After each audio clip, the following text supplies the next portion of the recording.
Jadi buat Mas Hudan ya, saran Bibo kalau mau cut loss-nya cepat. Tapi kalau sudah sampai minus 40%, itu memang butuh keberanian. Bisa kuat kehilangan modal segitu nggak? Ya. Kalau misalnya udah ngerasa bahwa, oh gue kuat kok, bisa kehilangan 40%, tadi berpikir, apakah gue bisa mendapatkan saham pengganti yang bisa merecover kerugian dengan modal yang tadi udah hilang. Seperti itu sih. Ya. Ini untuk ITMG ya, ITMG. Mungkin secara teknikal ada project. ITMG jangka pendeknya sampai ke berapa sih, Jit? Ini apakah ada rebound ataukah ada hal-hal lain seperti itu?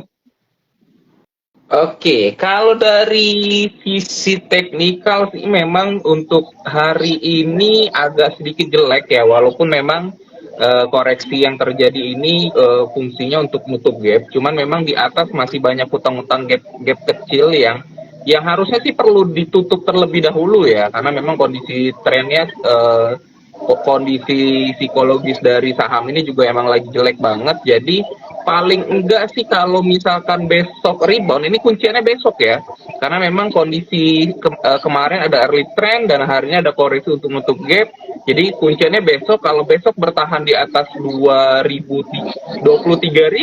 itu harusnya bisa ke 26.000, paling enggak minimal ke 26.000 dulu ya, sebelum nanti kita lihat pola selanjutnya. Karena kalau berharap sampai 30.000 sih agak terlalu pesimis ya, karena memang walaupun 30.000 itu upper bandnya, tapi menurut Project agak pesimis karena Bollinger Bandnya sendiri itu masih kondisinya masih melebar ya, belum ada pola sideways yang terjadi. Jadi menurut Project sih bouncingnya masih pendek banget, paling nggak sampai 25.650 ya, jadi kurang lebih sampai situ dulu.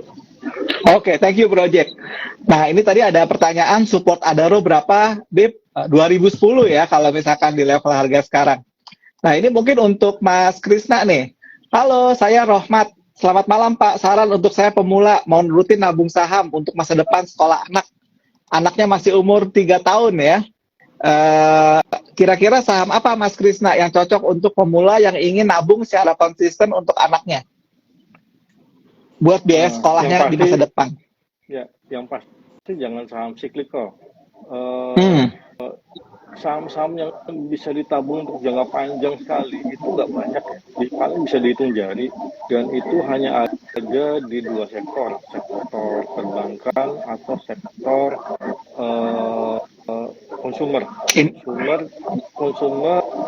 atau konsumer yang sekaligus jadi farmasi juga bisa, misalnya kayak Kalbe Farma ya, jangan KF atau Indofarma lah, jadi kayak Kalbe Farma itu bagus. Bank juga pilih yang gede-gede aja udah pasti ya, kalau nggak BCA, BRI, Mandiri, terus saham konsumernya misalnya kayak Unilever, kayak Indofood, Kalbe Farma, Mayora, udah kombinasiin aja, beli 6 atau maksimum 10 di saham-saham itu tadi ya, jangan melenceng dari yang tadi saya sebutin. Itu insya Allah selamat ya, sampai kita mau dunia akhirat 5 tahun, 10 tahun, 20 tahun aman beneran. Tapi kalau mau yang saham yang aneh-aneh, saham tambang, saham transportasi, saham basic industry, itu jangan, karena itu semuanya cyclical. Kita pegang 20 tahun bukannya untung gede, bisa-bisa cuma nggak kemana-mana ya, untung tipis nggak kemana-mana atau malah rugi. Oke. Tadi perbankan, konsumer, nah itu cocok untuk yang. Oke, kemarin juga Bibo sudah sempat bahas itu di contoh dari seorang sugar baby yang bernama Chelsea di Kalibata ya. Dia dapat 20 juta dari sugar daddy-nya untuk ditabung ya. Ini mungkin case-nya sama lah untuk masa depan ya. Dan sugar baby itu menggunakan pola yang dipakai di komponennya MSCI Indonesia. Dan komponen dari MSCI Indonesia memang 50% lebih itu adalah saham-saham perbankan. Jadi kalau misalkan Mas Rohmat ya mau nabung saham ya, disarankan mengikuti aja di postingan kita tentang Sugar Baby tadi, udah bibopin ya di atas profile gitu ya. Itu memang sahamnya isinya cuman itu aja ya. Yang pertama isinya adalah eh, adalah saham Bank BCA, kemudian Bank BRI, kemudian Telkom, Bank Mandiri, Astra, sama Sumbel Alvaria Titra Jaya atau AMRT serta Kalbe Farma. Tepat seperti yang tadi disampaikan oleh Mas Krisna ya. Oke, itu tadi ya. Untuk tabungan anak ya sama aja kayak tabungan sugar baby tadi. Oke, berikutnya ya. Ada yang bertanya tadi udah ya. Om, saya udah rugi 60% dari saham ADMR. Gimana Project? Prospek dari ADMR, silakan Project. Tadi ya, untuk masalah cut loss atau enggak, seperti yang tadi Bibo sampaikan, ya kalau udah 60% artinya Anda udah harus berpikir jangka panjang, jangan berpikir jangka pendek. Silakan Project. Oke, sebenarnya Project mau nambahin sedikit yang ITMG. Sebenarnya rugi 40% itu harusnya nggak pure 40% ya, karena kan dia pasti dapat dividennya lumayan gede, berarti sekitar 30%-an.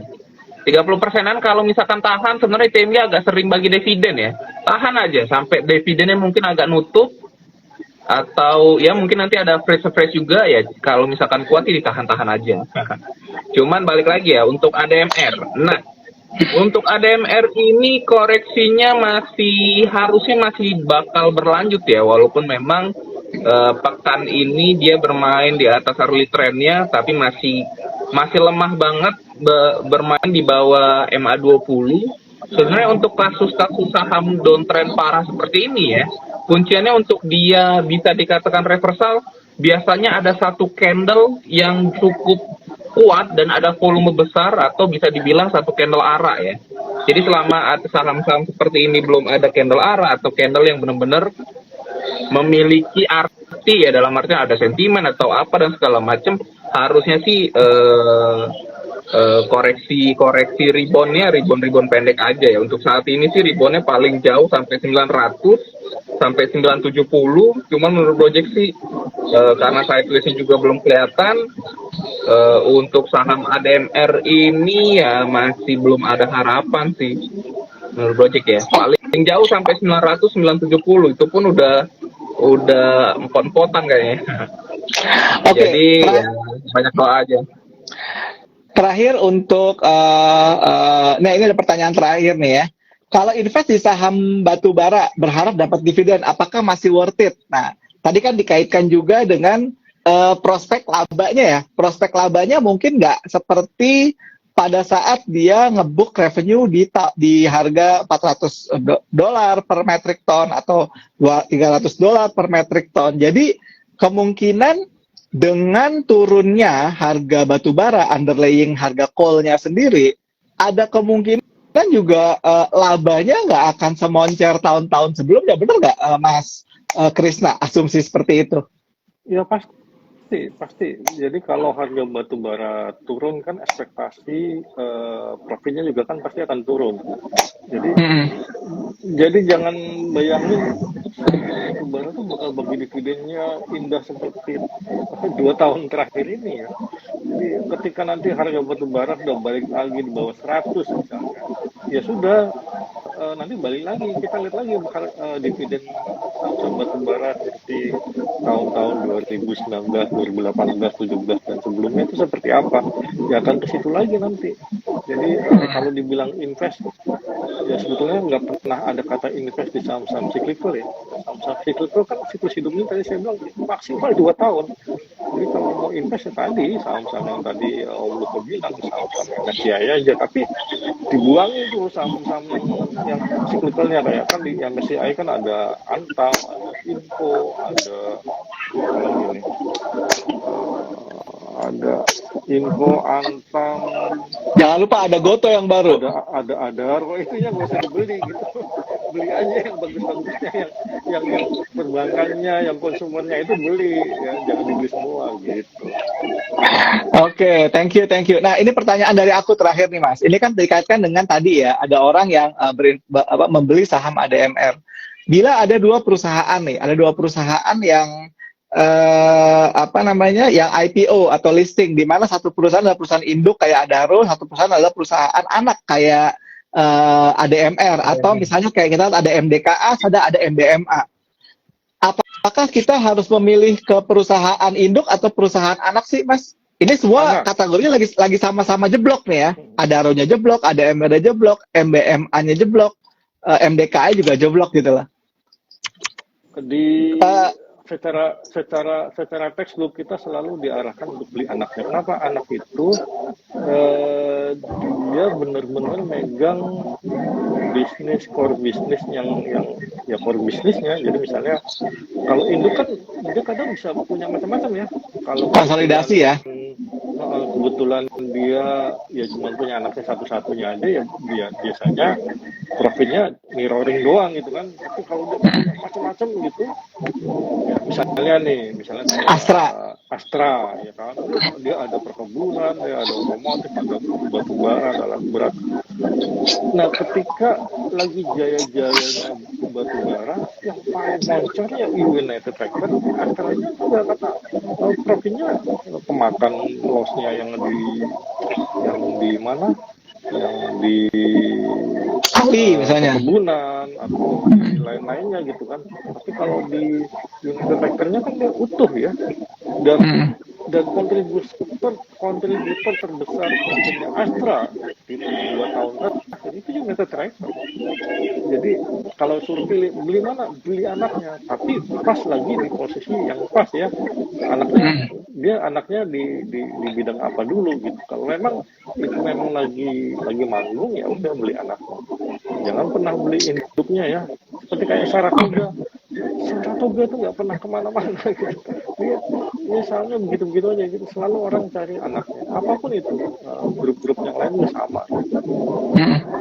Oke, thank you Mas Krisna. Mungkin aku juga bisa closing ya. Terima kasih buat Mas Krisna sama Project yang udah ikutan sharing pada malam hari ini mengenai prospek dari saham batubara ya. Tadi udah disampaikan outlook-nya bahwa ya untuk batubara memang satu, kalau untuk dijadikan investasi ya tidak mungkin ya secara bisnis, karena saham ini sangat siklikal. Jadi akan ada siklus di mana dia akan punya revenue tinggi, ada juga pada saat dia akan anjlok seperti itu. Yang kedua juga ketika kita dalam kondisi udah running loss gitu ya, sampai 40-50% gitu ya. Yang pertama memang kita harus tahu objektifnya ini untuk apa. Kalau misalkan kita salah dalam melangkah gitu ya, dalam arti buat trading akhirnya kebablasan gitu ya. Nah, itu kita jadikan sebagai pelajaran gitu ya. Tapi kalau buat investasi juga jangan sampai kita punya ekspektasi bahwa dalam jangka dekat gitu ya, dia akan mengulang fenomenal numbers kayak dividen, kemudian kayak kayak pembagian yield yang cukup besar dikaitkan dengan karena mereka punya fantastic laba di saat harga batu baranya moncer banget gitu ya. Dan yang ketiga, seperti disampaikan oleh Mas Krisna, kalau kita misalnya berinvestasi atau membeli, ada dua pilihan, ada perusahaan induk dan perusahaan anak gitu ya. Ada baiknya kita fokus ke perusahaan anak karena memang bisnis industrinya itu jelas di situ gitu ya. Kecuali kalau misalnya induknya itu adalah mirroring dari perusahaan anaknya, tidak ada diversifikasi kayak misalkan kayak Saratoga seperti itu ya. Jadi itu juga nggak masalah gitu. Karena juga akan mirror kayak contoh ICBP sama Indofood gitu. Itu mirror banget gitu loh ya, mirror banget. Tapi kalau misalkan kayak Saratoga, ada isinya Adaro, ada isinya MPMX, ada isinya ini, ya better kita fokus ke saham-saham anak yang memang industrinya lagi shining gitu ya. Nah, mungkin buat teman-teman yang selama ini belum paham gitu ya tentang saham-saham kayak cyclical ini, mungkin kita bisa ikuti cara investasinya dari para investor-investor kaliber dunia ya, di mana memposisikan bahwa saham-saham cyclical ini ada saatnya nanti mereka akan under value.